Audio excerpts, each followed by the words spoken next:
Il s'agit de quelque chose qui est en rapport avec le jardinage traditionnel et le purin d'ortie en particulier, c'est-à-dire en rapport avec la loi d'interdiction d'usage des PNPP. Les PNPP, c'est des produits naturels peu préoccupants. Je ne sais pas si vous savez que ça existe. Ça veut dire qu'il y a des gens qui pensent quand même que ça les préoccupe beaucoup pour avoir fait une loi pareille. Ce qui est interdit, c'est ce qui n'est pas homologué. Homologuer un purin d'ortie, c'est 300 000 €, vous voyez. Donc c'est pas facile. Et puis c'est gratuit. C'est ça que l'on combat dans cette loi, c'est la gratuité. Elle a lieu en 2006. Et on a eu des amendements qui sont passés, qui changent rigoureusement rien à la loi, qui a été appliquée définitivement en 2009.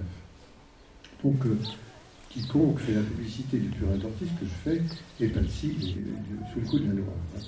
Je pense que le sujet est grave, il est extrêmement grave. C'est une loi de confiscation des biens communs, évidemment, qui va contre le principe même de l'usage gratuit. Ça veut dire que dans les petits jardins qu'on a vu tout à l'heure, dans l'exposé précédent, qui sont les jardins ouvriers, qui deviennent des jardins familiaux, qui aujourd'hui sont des jardins partagés et des jardins familiaux ou des jardins d'insertion, on fait tout ça. On fait tout ça et on fait autre chose, qui est se changer les graines, comme ça a été dit. C'est extrêmement important. La diversité des espèces qui permet de planter une carotte ici, qui ne sera pas la même que celle qu'on cultive à Montélimar, parce qu'elle pourra pousser ici dans les ortigues d'Amiens avec le climat d'Amiens, c'est très important. Et sur le marché, il n'existe plus. Sur le marché, il faut des semences homologuées. C'est la même chose. Donc il y a une loi qui interdit les semences non homologuées, qui fait que les vendeurs de semences qui ne sont pas homologuées sont évidemment sous le coup des procès. Pourquoi? Alors qu'on parle de la diversité. Mais maintenons-la, la diversité.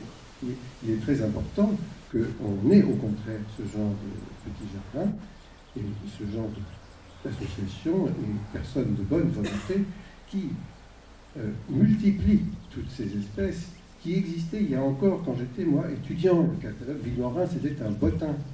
Et il y avait des graines pour tous les climats, tous les sols. Et aujourd'hui, il n'y en avait que 3 pour les carottes. Et c'est tout. Et on vous les fera pousser dans n'importe quel sol, avec les intrants que vend le même vendeur qui vend les semences. Vous comprenez?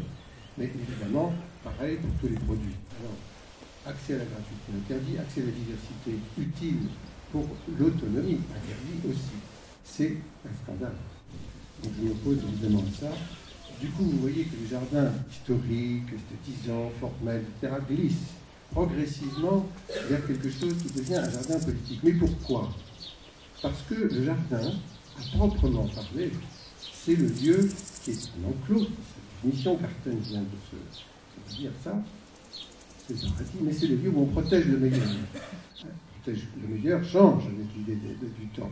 Qu'est-ce que c'est le meilleur aujourd'hui par rapport à celui d'autrefois? Ce que l'on estime être le plus urgent, le plus important à protéger, c'est la vie, parce qu'elle est en perdition.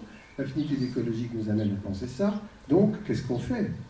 Protéger la diversité, ça se passe comment? Vous voyez, c'est tout un travail qu'on commence à peine à deviner. Mais dans ces cas-là, on est obligé, si on est jardinier ou paysagiste, d'aborder la question qui est celle du fin 20e au début 21e, on est en plein dedans. Qu'est-ce qu'on fait avec la question de l'écologie? C'est celle de notre temps. C'est ça qui va être notre sujet que nous mettons au milieu, qui nous préoccupe. Ce qui fait que l'espace formel, la forme, a-t-elle quelque chose à voir aujourd'hui avec la question quelle serait la forme idéale pour l'écologie, pour le dessin de jardin qui parlerait de ça, qui aurait ce genre de maintenance? Comment fait-on aujourd'hui un jardin qui va avec notre économie, notre possibilité de maintenance, notre respect de la vie?